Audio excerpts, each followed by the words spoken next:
en comunicación con Juan Gómez, exjugador de Argentinos Juniors, River Plate, Real Sociedad de Atlético de Madrid. Así que es un gusto saludarlo. Va a ser un placer para nosotros aquí desde Zona Mixta poder charlar con él. Juan, me cuesta Juan. Negro, querido, ¿cómo andamos? ¿Cómo le va? Hola, Gonza, ¿cómo andás? Un gusto escucharte, una alegría volver a hablar después de tanto tiempo y la verdad que sí, muy contento, muy contento.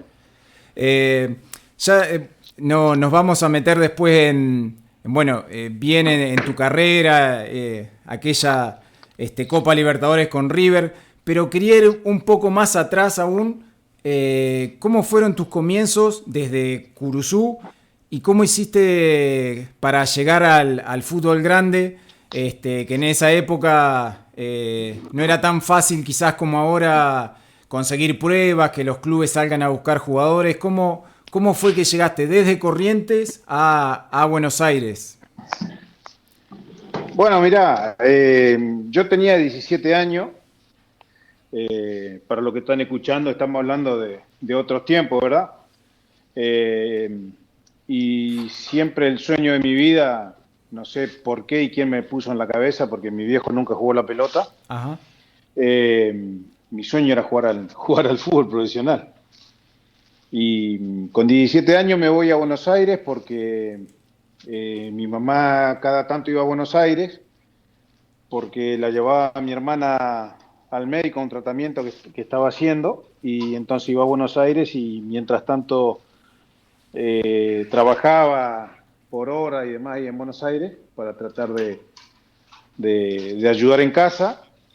Y, y bueno, y un día eh, salió la posibilidad de que pueda probarme y más lo que le dije a mi viejo es, vamos a mandarlo para que se desengañe. ajá. Y cuando yo me voy de Curuzú, me tomo el colectivo en la terminal con 17 años, tenía claro dos cosas, que iba a volver a Curuzú y que iba a jugar al fútbol profesionalmente. Ajá. Vos ahí en ese momento te destacabas ahí en Curuzú, te decían, mirá, dale, vos tenés condiciones, o era una convicción tuya lo de jugar al fútbol profesional. No, me río porque en realidad yo tuve siempre muchos no por el camino. Ajá, En mí nadie creía, nadie confiaba, pero la diferencia de esto es para los chicos que estén escuchando que uno tiene que creer en uno mismo porque el sueño es de uno. Y yo era mi convicción, esa era mi convicción y de hecho cuando yo llego a Buenos Aires, eh, ahí mi hermano mayor ya estaba ahí y le digo, llévame a probar a algún lado porque yo tenía esa ilusión, ese sueño de probarme y de medirme. Yo me sentía fuerte, me sentía que me podía dar. claro. Y así fuimos a River a probarme. Me acuerdo que fuimos a River porque el colectivo el 42 pasaba por la esquina de donde vivíamos, ahí en Villa Crespo, nosotros en Capital, y nos dejaban la puerta de River, en la puerta, en la mismísima puerta. Y bueno, y así fui a probarme. Me acuerdo de cuando llegué, eh, me preguntaron quién me mandó, quién me recomendó, porque lo gracioso es que cuando todos los chicos que estábamos a prueba, nos hicieron sentar en la cancha, nos hicieron sentar a todos y el profe iba preguntando los nombres de cada uno y a todos le preguntaba, ¿y a vos quién te recomendó? Sí. Y bueno, y uno decía Alberto Alonso, otro decía Pasarela, otro ¿no? Y yo decía, ¿y yo qué digo, viste? Y agarra me dice, ¿y a usted quién lo recomendó? Le digo, no, le digo, yo vine de Corriente, le digo, a mí no me recomendó nadie, y en realidad vine porque mi sueño es jugar al fútbol. Le digo. Bueno, nada, tomó nota de mi nombre, el tipo de mis datos, y a la tercer prueba me terminan fichando ahí en River en sexta división. Ajá. ¿Vos te fuiste a probar ya como central o en otra posición? Yo fui a probarme ya como marcador central porque en realidad, viste que uno en el potrero siempre juega de todo Sí, y creemos que hacemos todo bien. Y la verdad que yo de central una de las cosas que más sentía era seguridad. Entonces fui por lo seguro, digamos, ¿no? Porque la realidad también es que cuando te entran a preguntar, hay algo, Gonza, que es muy importante. Lugares como el nuestro, como Curuzú y Nogoyá, que conozco, yo no sé si en Nogoyá cómo están con el tema de la formación y demás de los chicos, pero acá en Curuzú nosotros tenemos, en la provincia de Corrientes, tenemos un grave problema de formación, no tenemos formadores. ajá, Sí tenemos gente que se dedica, que la verdad que es también para valorar el trabajo que hacen, por la dedicación y demás, pero no forman. Lo que claro. necesitamos son formadores. Entonces vos imaginate, un chico que se va de Curuzú a probarse a mí no me formó nadie, o sea, a mí nadie me dijo jugar por la derecha, jugar por la izquierda, parar la pelota y girar de una manera, parar de otra, ¿me entendés? O sea, eso es el formador. Entonces, Exacto. cuando uno llega a Buenos Aires y te entran a preguntar en qué puesto juega, se te crea un montón de dudas porque le decís, ¿qué le digo? Y entonces fui a lo seguro, le dije que jugaba de marcador central. Claro. Eh, Estuviste ahí en River, pero después llegaste al fútbol de primera división en Argentinos Juniors. ¿En qué momento se dio el cambio y por qué? Claro, mira, el cambio se da por la simple razón de que yo recuerdo que yo debuté en sexta división jugando un River San Lorenzo, que ganamos 1-0, un gol del Cookie Silvani, el Cookie es categoría 71 como yo, te estoy hablando de sexta división en aquel momento. Sí, Y, y bueno, también jugué un superclásico, en River Boca también jugué varios partidos y después llegó un momento en que la realidad es que, digamos, mi trabajo y mis necesidades en ese momento no era compatible con la exigencia que había en River, porque yo me levantaba a las 4 de la mañana para ir a trabajar y trabajaba hasta las 13 horas. A las 13 me tomaba un colectivo y me iba a River, a veces comía, a veces no comía. Y quiera o no, llegó un momento que el cuerpo también me pasó factura y dije, bueno, entre venir a entrenar o ponerme a trabajar, y voy a trabajar porque lo que me da la posibilidad de que por lo menos pueda comer todos los días. claro. Eh, Y te- después, bueno, después de ese tiempo, obviamente River me deja libre porque yo no fui más a entrenar. Y de ahí en más lo que iba haciendo es de vez en cuando me iba a probar a distintos clubes o sea, yo seguía trabajando, pero de vez en cuando lo que hacía era me iba a entrenar a otro, a probarme para medirme, digamos, ¿me entendés? claro. Y así voy a Ferro, pues yo vivía en Villa Crespo, en Parque Centenario, y Ferro estaba ahí en Caballito, estaba ahí al lado. Claro, el problema es que en Ferro salía, cuando vos me quieras cortar, cortame, Gonza, porque No, el no, cuento es largo, si no. no, pero me quería detener en esto que vos justamente hablábamos hace un ratito de los jóvenes y demás. Vos jugabas, o sea, habías llegado, quedaste en River, jugabas en River, pero vos me decís te levantabas a las 4 de la mañana a trabajar hasta las 13.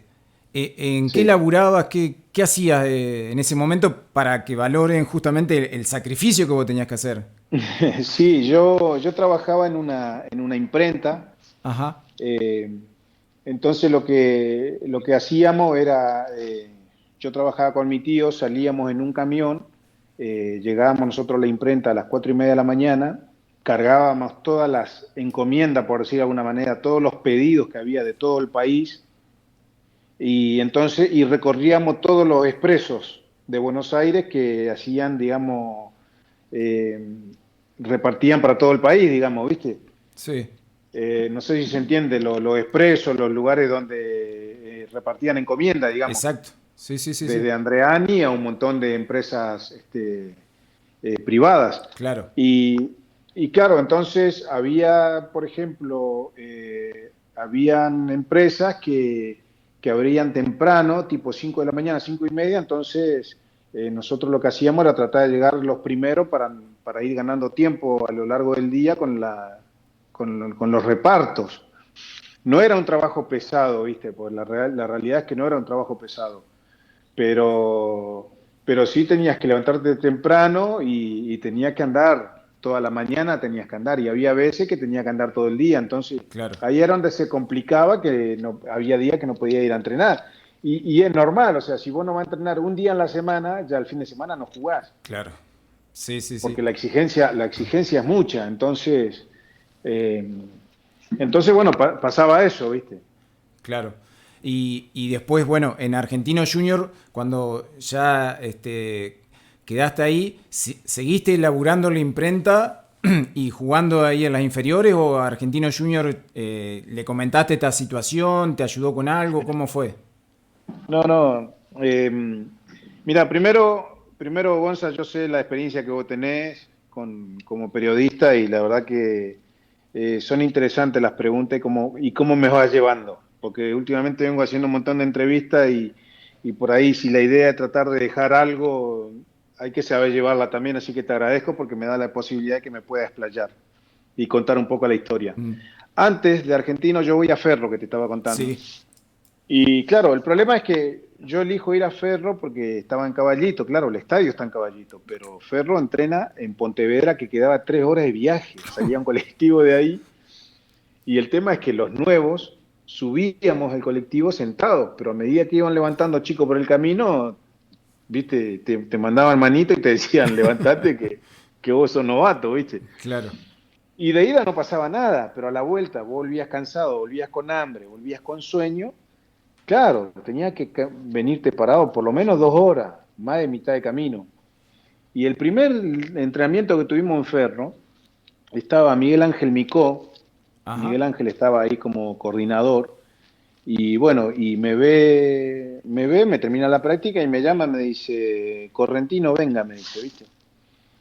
¿Cómo es su situación? Y le digo, bueno, yo vivo con mi hermano, le digo, y con un tío, y estoy trabajando. Bueno, me dice, nosotros lo queremos en la pensión, me dice, después vamos a ver cómo hacemos, qué sé yo. Mañana preséntese otra vez. Te juro que no volví a ir nunca más, Ajá. porque, primero, porque era muchísimo el sacrificio, y segundo, porque había logrado lo que yo fui a buscar. Porque yo fui a medirme. Y una vez más, Miguel Micó, con su valoración, me dio el ok de que yo estaba al nivel, ¿me entendés? Claro. Entonces, bueno, seguí trabajando porque yo me alimentaba de esa manera, te quiero decir, es como que alimentaba mi ego de futbolista, o mi Sí. sueño los alimentaba de esa manera. Y bueno, y después al tiempo voy a Argentino Junior, yo siempre trabajando en la imprenta. Voy a Argentino Junior a probarme. Recuerdo cuando aparte yo averiguaba todo solo, ¿me entiendes? Yo averiguaba dónde entrenaba tal equipo y bueno, y así me iba moviendo. Sí, aparte en esa época no es que ponías en Google dónde entrenan, que yo no. No, Era un laburo no, no. de inteligencia el tuyo. Cero. Sí, totalmente cero información, no había información de nada. Y, y Argentinos entrenaba en la cancha de la Madrid, que es la que está al lado de la cárcel de Devoto, ¿viste? Ujú. Y recuerdo que llego ahí para ver el entrenamiento y la cancha era arenosa, pelada, arenosa. Y cuando veo eso dije, acá hoy la rompo, porque esta era la cancha donde estábamos acostumbrados a jugar acá en Curuzú Claro. nosotros, ¿viste? Y bueno, llego y estaba José Peckerman y me pregunta José de dónde venía, le conté toda un poco la historia y bueno, me preguntó en qué posición jugaba, le dije de marcador central. Bueno, empieza la práctica de fútbol, a los 20 minutos para la práctica. Antes me daba vergüenza por ahí contar todo esto, pero ahora ya hablamos con el diario del lunes, ¿no? Seguro. Y a los 20 minutos para la práctica y me dice, espérame sentado ahí en el banco, me dice que cuando termina el entrenamiento vamos a Malvina y te hago la ficha, me dice, ¿viste? Ajá. O sea, me había dado el visto bueno. Sí. Entonces agarré y le digo, pero déjeme jugar todo el partido, ya, le digo, yo vengo. Y claro, ¿viste? Uno lo que quería era jugar. Entonces, bueno, me dejó jugar y terminó la práctica. Y para los que están escuchando, José Peckerman para mí es mi padre deportivo, porque el tipo conmigo siempre ha sido muy, muy amable y José Peckerman como formador, aparte de toda la sabiduría que tenía, era un tipo que al chico del interior lo arropaba y siempre tenía un abrazo, una palabra de aliento, porque en realidad un chico que se va del interior, esto lo pienso yo, lo digo yo siempre y me hago cargo de lo que digo. Para mí, tiene 10 veces mucho más valor que un jugador de Capital o de Gran Buenos Aires llegar a jugar profesionalmente, Claro. por el desarraigo, por la soledad, por los tropezones, porque cuando te pones a llorar, por las miles de veces que tenés ganas de ir a la miércoles, Mm. y, y así, que nos ha pasado a todos. Y entonces José, me acuerdo, tenía un Fiat Regata y nos fuimos hasta Malvinas y ahí me termina fichando en Argentina. Claro, y ahí ya te quedaste en la pensión de argentinos, hasta que debutaste en primera. Em, No, a mí Argentino nunca me dio pensión, a mí ajá, Argentino nunca me dio un viático, nunca nada. Te cuento cómo me las arreglé para, para pelearla un poco más. sí, Tuve que irme de la imprenta, me fui de la imprenta y conseguí un trabajo en una librería, que era librería y juguetería ahí más o menos por Scalabrini Ortiz y Corrientes, ahí a 3 cuadras de mi casa. sí, Y entonces empiezo a trabajar ahí porque dije, acá buenísimo, digo yo, ¿viste? Porque acá, primero que voy caminando 3 cuadras tranquilamente, yo estaba acostumbrado a caminar 20, 30, 40 cuadras cuando me iba a entrenar. Entonces, eh, empecé a trabajar ahí y llegó un momento que Argentinos se empezaba la pretemporada. Mira, esto no lo conté nunca, loco. Mira, a mira ver, cómo se me vino a la cabeza. a ver, a ver, Vos sabés que Argentino empezaba la pretemporada en la pretemporada en enero. sí, Ya estamos hablando del año 91, ¿viste? En enero empezaba la pretemporada y, y estaba en diciembre. Entonces agarro y hablo con mi jefe, con mi patrón, y le digo si a partir de enero me podía dar permiso para los entrenamientos, un turno y que bueno, y que de última que me pague la mitad nada más, pero que me dé la posibilidad que pueda ir a entrenar y que por lo menos pueda seguir trabajando para poder comer. claro, Y el tipo me dice, mira, me dice, elegí el trabajo o el fútbol, guapa, ¿viste? ajá, Y entonces le digo, no, yo elijo el fútbol, le digo, ¿viste? Y me dice, espero que no te equivoques. Y le digo, le aseguro que no. Sí, no, ¿viste? Ya no me iba a achicar. Y vos sabés que empiezo la pretemporada el 6 o el 8 de enero del 91 y el 6 de octubre del mismo año termino debutando en primera, domingo 6 de octubre. Pero para redondearte este pedacito, y después volvemos a lo que vos quieras, sí, el lunes 7 de octubre, con el diario en la mano, me fui a la librería donde trabajaba y le dije a mi jefe, le digo, mira, digo, que no me equivoqué. Y el tipo me miraba como diciéndome, pero ¿quién te ve la pinta, no? Pero no, la verdad que después me felicitó y todo, pero fui como diciéndole, mira, no me equivoqué, claro. logré lo que vine a buscar. Negro, quedándome un chiquito ahí en esto, en este rato que hemos estado hablando, vos decías, te fuiste de Corrientes, nadie creía en vos, fuiste probando en distintos clubes, tuviste un montón de no. Eh, ¿Qué sentiste cuando firmaste ese primer contrato en que te convertías en jugador de fútbol profesional y ibas a cobrar un dinero justamente para hacer lo que tanto te gustaba? Y mirá, lo primero que, te digo la verdad, lo primero que se me venía a la cabeza era las veces cuando me iba caminando a entrenar y que volvía caminando, que me quedaba en algunas casas de deporte a mirar la vidriera, de querer comprar una zapatilla, no tener, de querer comprar el botín y no tener, o sea, siempre de querer y no poder y no tener. Sí, Y bueno, a empezar a pensar en esas posibilidades ahora de que gracias al esfuerzo, gracias a todo lo que había pasado, empezaba a tener la posibilidad de por lo menos poder vivir un poquito más dignamente. Y todo de acuerdo al esfuerzo que había hecho. Me parecía que era mucho el esfuerzo que hice y que de alguna manera empezaba a abrirse el camino, digamos. claro.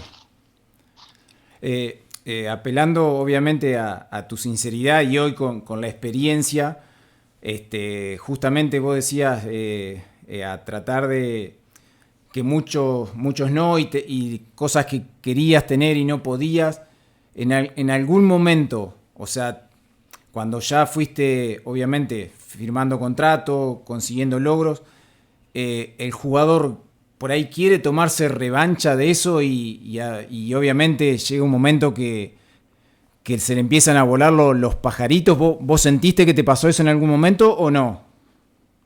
No, no, a mí no me podían volar los pajaritos nunca, porque primero, mi viejo hoy con 70 y pico de años, casi 80, sigue siendo herrero. Ajá, Mi vieja lavó, yo siempre con perdón hablo así de mal, pero lavó mucha mierda, hasta laburó en el regimiento lavando ropa para darnos de comer a nosotros. Yo todos los años que he jugado profesionalmente y que no he jugado al fútbol profesionalmente, todos los años venía de vacaciones a Cruzú. Los 8 años que estuve en Europa, todos los años yo venía de vacaciones a Cruzú, pudiendo ir a cualquier isla, a cualquier claro, lugar paradisíaco, pero mi lugar en el mundo es Cruzú y yo siempre tuve las raíces bien prendidas a mí, siempre estuve los pies en el suelo y siempre al fútbol, más allá de que es mi pasión, yo lo tomé como mi trabajo, era mi laburo.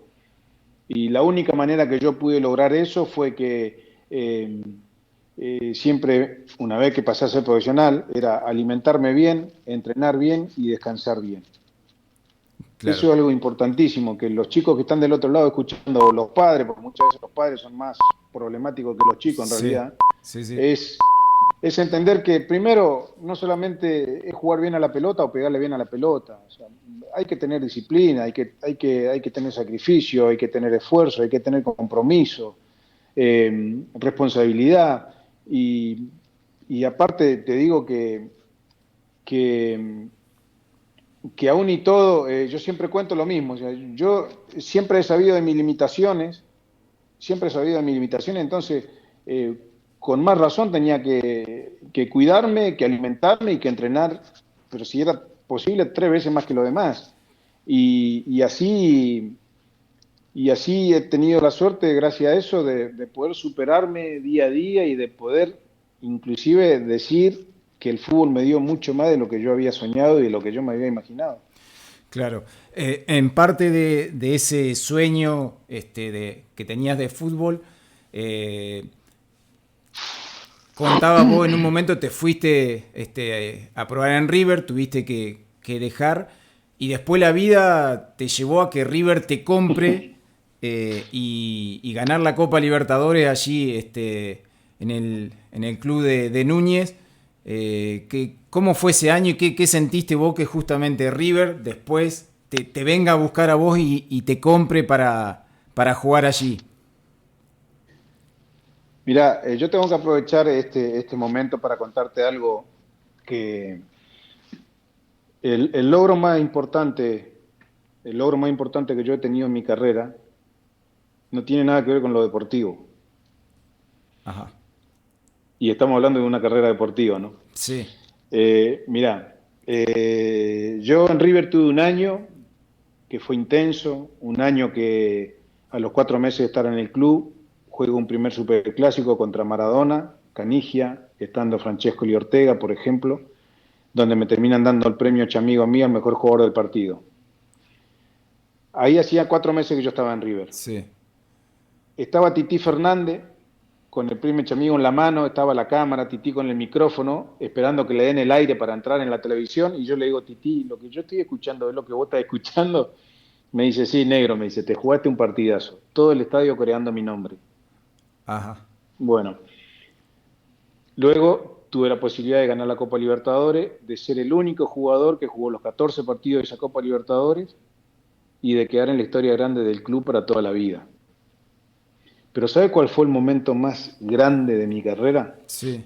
Vos lo nombraste antes, mira. Yo cuando fui a probarme a River en sexta división, con 17 años, iba a la puerta de entrada de Figueroa Alcorta, en River, y ahí estaban todos los de seguridad, te revisaban la mochila, te revisaban la campera, te revisaban todo.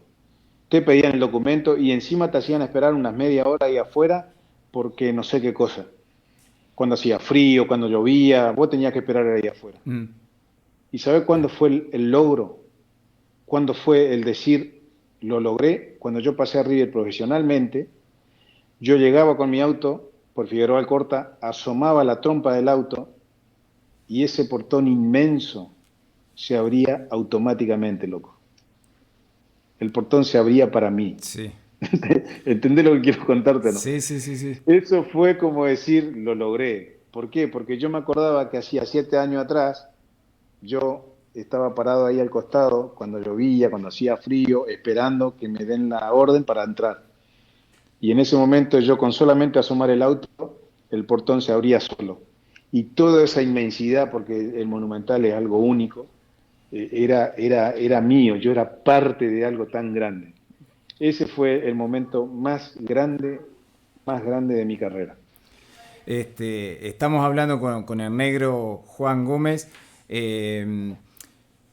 Justamente para recordar esa Copa Libertadores, fue la segunda en la historia del club millonario.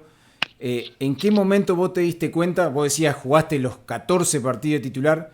¿En qué momento te diste cuenta que esa copa podía ser de ustedes? Porque no fue que River ganó todos los partidos, nada, sino que los mano a mano perdía de visitante, tenía que ganar de local, por ahí empataba.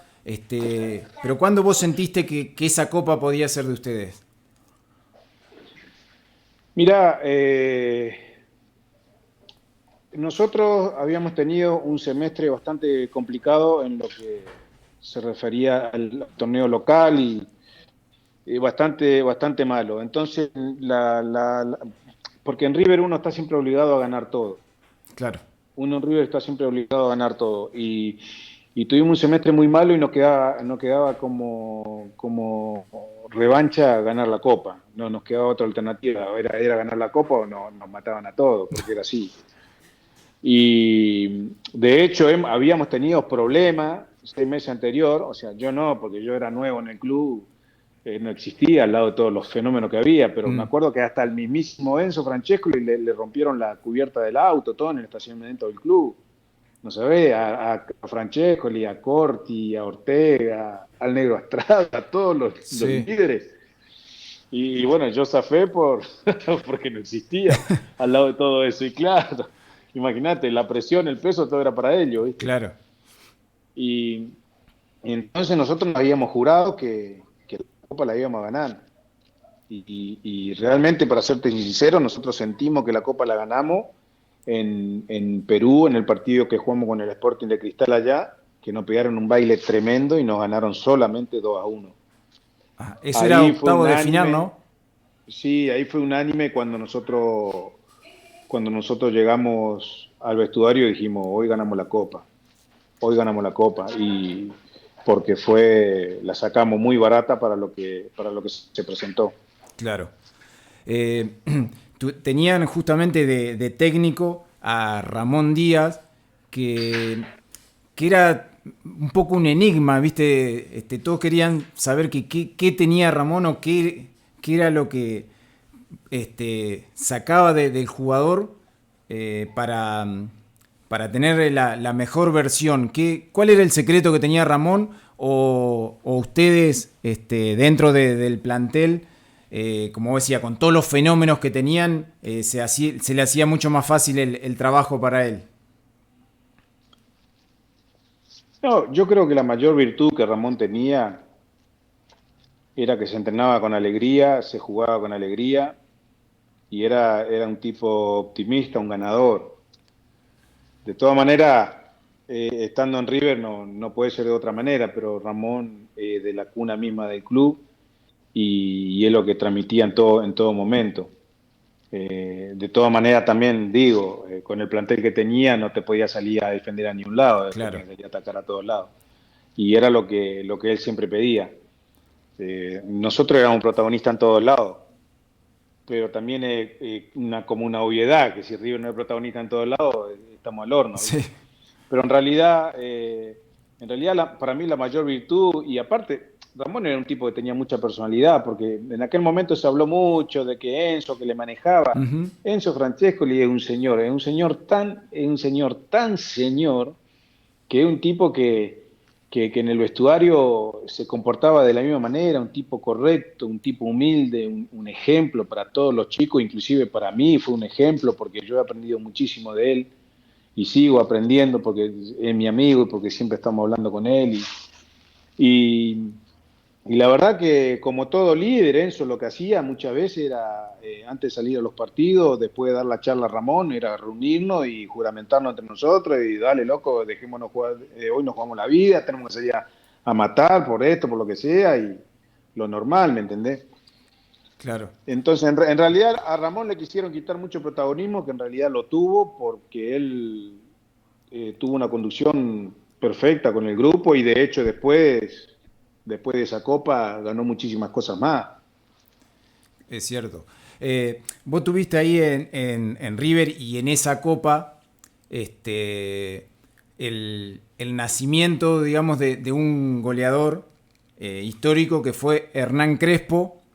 Y te trazo el paralelismo con el Atlético de Madrid, donde también cuando vos llegaste fue la época del nacimiento del Niño Torres, otro crack.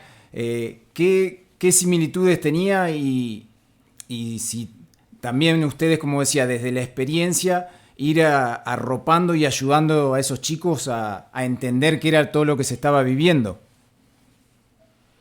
Mirá qué buena transición hiciste ahí, qué buen paralelismo, porque vos sabés que tenían una cosa en común, loco. Vos sabés que cuando se juegan los picados, los partiditos así informales, Mm.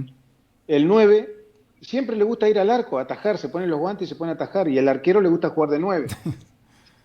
Bueno, Hernán Crespo, hasta en los picaditos jugaba de 9 porque le encantaba hacer goles. Y el Niño Torre era exactamente lo mismo, era exactamente lo mismo.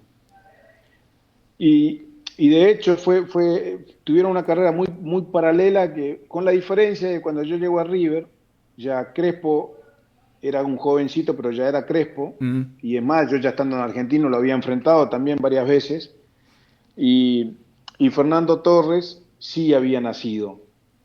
Y yo creo que en el fútbol argentino, los famosos códigos que se habla, que yo creo que es que cuando un chico subía a entrenar con primera, en cada equipo había muchísimos referentes. Yo me acuerdo cuando yo subía a entrenar con la primera de Argentino, estaba Diego Caña, que ya era un referente, estaba el Pipa Gancedo, estaba el Colorado McAllister, Osvaldo Rodríguez, estaba el Negro Cáceres, Pelusa Ceja, estaba Goyen, habían referentes y que eran los tipos que de alguna manera te iban educando, es que son los que parece que con la mirada te daban permiso para que hagas algo, ¿me Claro. entiendes? Y hoy día, hoy esas cosas se perdió mucho, hoy esas cosas ya no existen. Hoy me acuerdo que yo cuando paso a River estuve 6 meses sin hablar. Me decían el Tumba Gómez, me decían, pero ¿qué iba a decir yo si yo no tenía ni voz ni voto en ese grupo con semejante cantidad de jugadores que había? Claro. Entonces, y en ese caso con Fernando, con el niño pasó lo mismo, o sea, yo soy muy amigo de Fernando, pero cuando él empieza a venir a entrenar con nosotros, yo era uno de los que siempre lo tenía, lo llevaba a los entrenamientos, volvíamos, salíamos a ir a comer, yo hablaba con él, le decía que se tenía que cuidar, que esto, que aquello, y se sentaba al lado mío en los entrenamientos, y, en, en- y de alguna manera creamos una relación, y de hecho él siempre me agradece, yo no sé qué es lo que me agradece, porque el tipo es un fenómeno, pero Sí. siempre me agradece. Además, yo por ahí tengo colgada en un cuadro una camiseta que él me regaló, donde me dedica todo su agradecimiento y que gracias por confiar en él cuando nadie confió, o sea, un montón de cosas que en realidad que una leyenda del fútbol mundial me diga eso a mí me llena de orgullo, aparte de ser mi amigo, pero, Claro. pero la realidad es que como muchas veces uno hace cosas que no te das cuenta que dejas algo, y de eso se trata, de dejar algo bueno en alguien que en algo en su carrera le ayudaste, digamos. Claro. Vos contabas recién, bueno, del sacrificio que vos hacías, sabía todo lo que tenías que cuidarte. Eh, ¿Notaste mucho el cambio cuando vos pasaste de Argentina a ir a jugar a Europa, justamente esto del profesionalismo, del cuidado, o era algo que vos ya tenías incorporado desde chico? Mira, vos sabés que yo, por ejemplo, cuando estaba acá en Curuzú, las pocas veces que iba al boliche, porque no tenía una moneda, la vez que iba para entrar, porque por ahí a dar, yo me sentía que me paraba afuera en el boliche y que daba pena ahí afuera, ¿viste?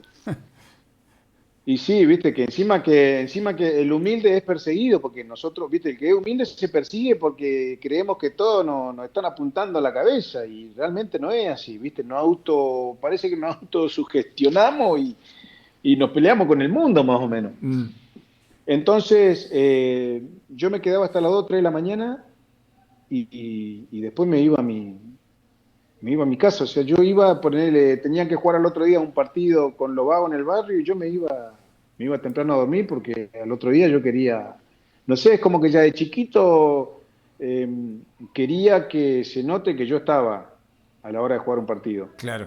Y obviamente siempre me cuidé, es más, yo siempre digo, yo fui un señorito, por eso he logrado todo lo que logré, porque yo me cuidaba mi cuerpo, mi físico, como lo tenía que cuidar para estar en la elite del fútbol mundial, o sea, estaba jugando en la elite del fútbol mundial. Yo he tenido compañero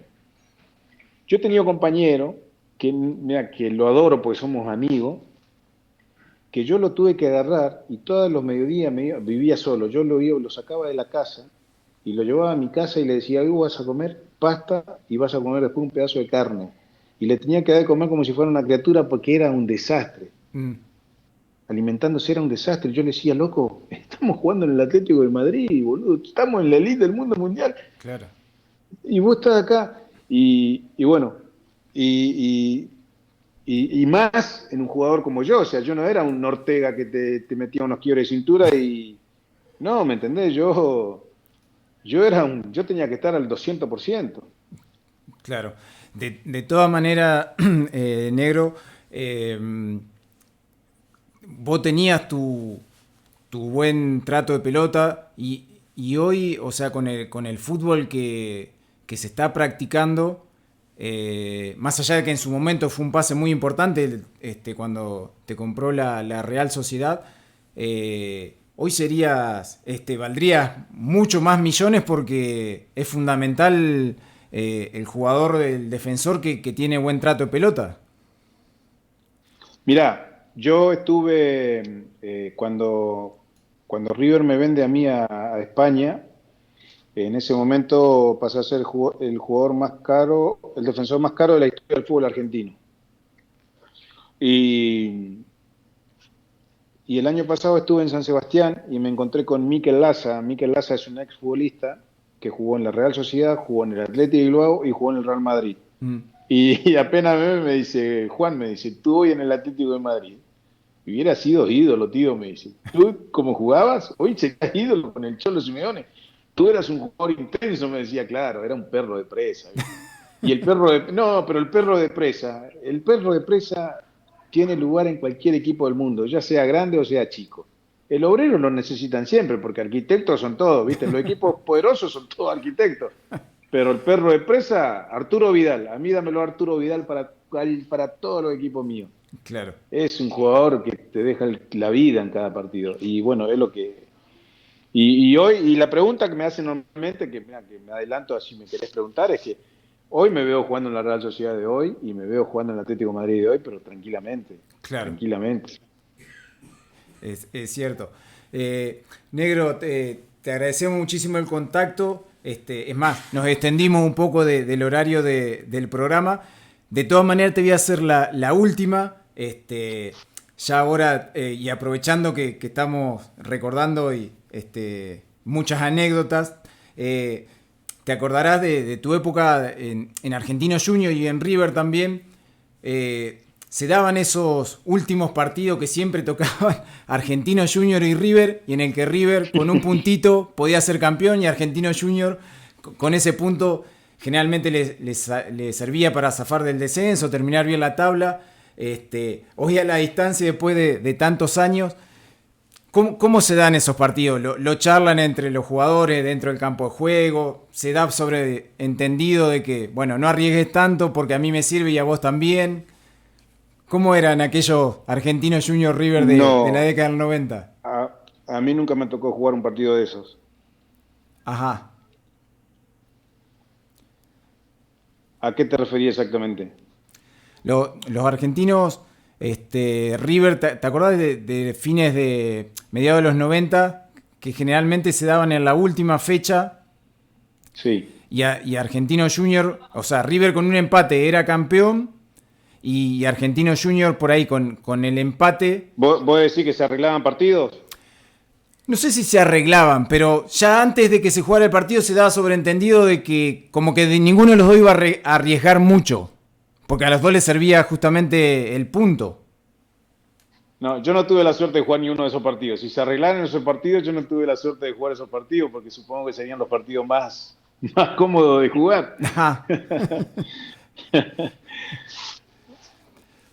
Claro, como te decía, sí, no me acuerdo exactamente los años, pero no sé si vos te acordás, se dieron justamente 2 o 3 torneos, Sí, que siempre en la última fecha tocaba Argentinos River y bueno, después terminaba con la coronación de River y bueno, como te decía, con el empate argentino siempre le caía bien, de todas maneras. sí.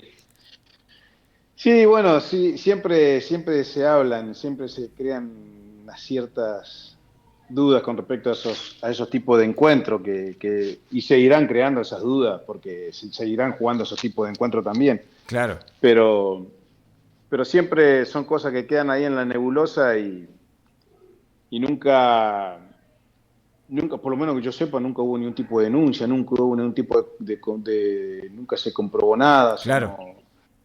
no creo en esas cosas.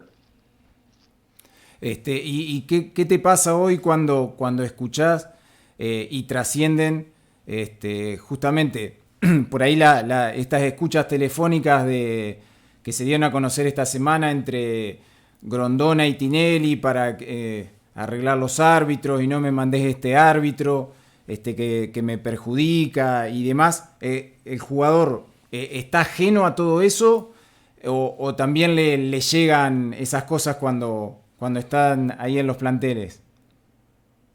En el mundo del fútbol, eh, no, a mí no me sorprende nada, Ajá. pero en el mundo del fútbol, el más sano de la movida es el jugador de fútbol. El principal protagonista es el más sano de todo. Y el principal protagonista es el último orejón del tarro, como se dice normalmente. ¿Por qué? Porque maneja la televisión, porque manejan los grandes empresarios. Entonces, ¿qué pasa? Hoy resulta que te dicen, bueno, se va a jugar un partido el 25 de enero que hace 100 grados de calor a las 2 de la tarde, porque la televisión va a salir en directo para Japón, para no sé Sí, qué. Y el protagonista, y el futbolista que es el protagonista, no tiene voz ni voto, porque es un negocio tan grande que, que te vuelvo a decir, o sea, te pongo un ejemplo como eso, como diciéndote, del fútbol argentino a mí no me sorprende nada, pero bueno, creo que pueden mejorar las cosas también. claro. Yo creo que a partir de ahora tienen que mejorar las cosas. Claro. Justamente lo que vos decís del jugador de fútbol y hace un par de programas atrás charlábamos con Fernando Signorini, preparador físico, y Eh, él resaltaba esto, o sea, y pedía que el jugador debería revelarse mucho más porque justamente es el protagonista y él contaba la anécdota cuando en México 86 le decía a Diego que no salgan a jugar los partidos porque dice, si no salen a jugar los partidos, ¿qué hace? El dirigente ahí en la tribuna no puede hacer nada, si no están los jugadores no se puede hacer nada, no hay negocio.